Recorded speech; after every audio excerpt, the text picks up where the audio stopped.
Friends நேயர்களுக்கு வணக்கம்.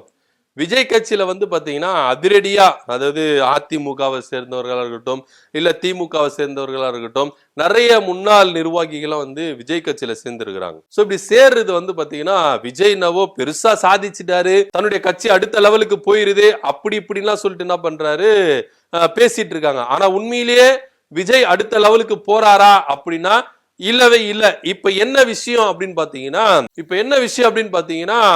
வருமான வரித்துறையில இருந்து அருண்ராஜ் அப்படின்ற ஒரு ஆபீசர் பாத்தீங்கன்னா ரிட்டையர் ஆயிட்டு என்ன பண்றாரு, இப்ப தமிழக வெற்றி கழகத்துல இணைஞ்சிருக்கிறார்.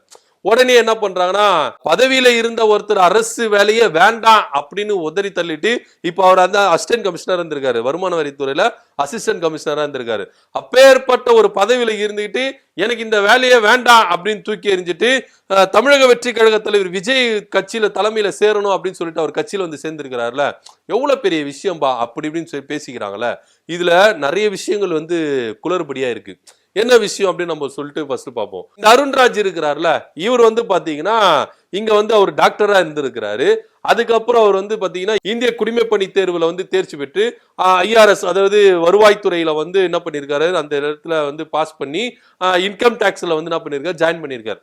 சென்னையிலே அவர் என்ன பண்ணிருக்கிறாரு, வேலைகளை ஸ்டார்ட் பண்ணிருக்கிறார். வருமான வரித்துறை மூலமா நிறைய ரைடுகள்லாம் நடத்திருக்காரு. சேகர் ரெட்டியோட நண்பர் வீட்டுல நிறைய ரைடுகள்லாம் அவர் என்ன பண்ணிருக்காரு, அந்த டீம்ல அவர் என்ன பண்ணிருக்காரு, இருந்திருக்கிறார். அது மாத்திரம் இல்லாம 2020 விஜய் வீட்டில் ரைடு விட்டாங்களே, அந்த ரைடுல தலைமை தாங்குந்து யாரு அப்படின்னு பாத்தீங்கன்னா அருண்ராஜ். அவர் தான் அவர் தலைமையில தான் பண்ணிருக்காங்க, ரைடே போயிருக்காங்க விஜய் வீட்டுல. சோ அங்கதான் இவங்க ரெண்டு பேருக்கும் ஃப்ரெண்ட்ஷிப் ஆயிருக்கு. அது என்ன விவகாரம் அப்படின்றதுலாம் நம்மளுக்கு தெரியல. இதுக்கு பின்புலத்துல யார் இருக்காங்க அப்படின்றதெல்லாம் பின்னாடி பார்ப்போம். சோ அப்பத்துல இருந்து பாத்தீங்கன்னா விஜய் அவர்களுக்கு அருண்ராஜ் கிட்டயும் ரெண்டு பேருக்கிட்ட பழக்கம் ஏற்பட்டிருக்கு. சோ அந்த வழக்குல பாத்தீங்கன்னா விஜய் என்ன பண்ணிருக்காரு, வருமானத்துக்கு அதிகமா சொத்து சேர்த்திருக்கிறாரு, இன்னும் சில பல வருமானத்துக்கு வாங்கின பொருட்களுக்கு எல்லாம் அவர் இன்னும் டாக்ஸ் கட்டல அப்படின்ற விஷயம் எல்லாம் இருந்தது. அதுக்கப்புறம் அந்த கேஸ் நீர்த்து போச்சு, அது வேற விஷயம். ஆனா இப்போ அங்க இருந்து என்ன பண்றாரு, இவர் என்ன பண்றாரு, வேற ஒரு மாநிலத்துக்கு டிரான்ஸ்பர் ஆகுறாரு அருண்ராஜ். அதுக்கப்புறம் தான் பாத்தீங்கன்னா கடந்த மாதம் அவர் என்ன பண்றாரு, மே மாதம் 28ஆம் தேதி நினைக்கிறேன், அப்போ என்ன பண்றாரு, என்னுடைய பணியை நான் ராஜினாமா பண்றேன் அப்படின்னு சொல்லிட்டு கடிதத்தை போறாரு. உடனே அக்செப்ட் பண்ணிக்கிறாங்க, அவர் ராஜினாமா பண்றாரு. இப்ப தமிழக வெற்றி கழகத்துல இருந்திருக்கிறாரு. சோ நிறைய பேர் என்ன சொல்றாங்க அப்படின்னு பாத்தீங்கன்னா, அதாவது தமிழக வெற்றி கழகத்தின் நிர்வாகிகள் நிறைய பேர் என்ன சொல்றாங்கன்னா, ஏங்க இது முழுக்க முழுக்க பாத்தீங்கன்னா பாஜக கண்ட்ரோல்ல விஜய் இருக்கணும் அப்படின்றதுக்காக அருண்ராஜ் மூலியமா பாஜக மூவ் பண்றாங்க அப்படின்ற ஒரு விஷயத்த தகவலை முன்வைக்கிறாங்க. ஏன் அப்படின்னு பாத்தீங்கன்னா, விஜய் கட்சியில ஒரு விஷயம் சொல்லப்பட்டது என்ன அப்படின்னு பாத்தீங்கன்னா, இங்க புதுசா வரவங்களுக்கு எல்லாம் நாங்க பதவி தர மாட்டோம், கட்சி கொடியை ஏந்தி போஸ்டரை ஒட்டுறவங்களுக்கு மட்டும்தான் நாங்க என்ன பண்ணுவோம், பொறுப்புகளை தருவோம், பதவிகளை தருவோம் சொன்னாங்க. ஆனா இப்போ புதுசா வராங்க, வேற ஒரு கட்சியில இருந்து வராங்க, அப்புறம் வேற ஒரு பணியில இருந்து வராங்க, எல்லாருக்கும் புதுசா எல்லாருக்குமே என்ன பண்றாங்கன்னா கட்சியில முக்கியத்துவம் கொடுத்து பதவி கொடுக்குறாங்க. இப்ப அருண்ராஜ் அப்படின்னு சேர்ந்தார்ல, அவருக்கு கொள்கை பரப்பு பொதுச் செயலாளர் அப்படின்னு போஸ்டிங் கொடுத்திருக்காங்க.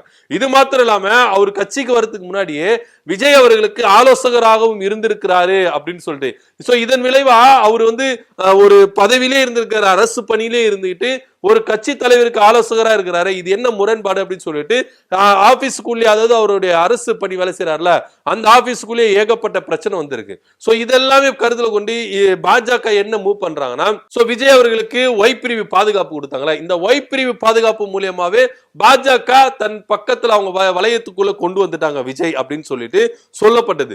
இதுக்கப்புறம் கூடவே ஒரு நபரை வச்சிருந்தாதான் நம்மளுக்கு ரொம்ப ஏத்தபலா இருக்கும் அப்படின்னா, அப்ப யாரு நம்ம சூஸ் பண்ணோம்னா இந்த ஐஆர்எஸ், அதாவது அருண்ராஜ் அவர்களை உள்ள அனுப்பலாம் அப்படின்னு சொல்லிட்டு தான் பாஜக இப்ப என்ன பண்ணிருக்கு, அருண்ராஜை உள்ள அனுப்பியிருக்கு.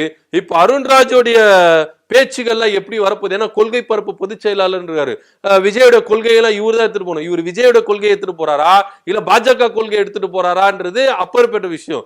ஆனா பாஜக என்ன நினைக்குது அப்படின்னு பாத்தீங்கன்னா, அருண்ராஜை பக்கத்திலேயே வச்சுக்கிட்டு விஜயை கண்காணிக்கணும் அப்படின்ற நோக்கத்துலதான் இப்ப பாஜக அருண்ராஜ், ஏன்னா இப்ப இவர் போட்ட உடனே, அதாவது இவர் ராஜினாமா கடிதம் எழுதுறாருல, வாலண்டியரா ரிட்டைர்மெண்ட் ஆக போறேன், இந்த ரிட்டைர்மெண்ட் கடிதத்தை ஏத்துக்குங்க சொல்லிட்டு போட்ட உடனே இவரை ரிட்டைர்மெண்ட் பண்றாங்க.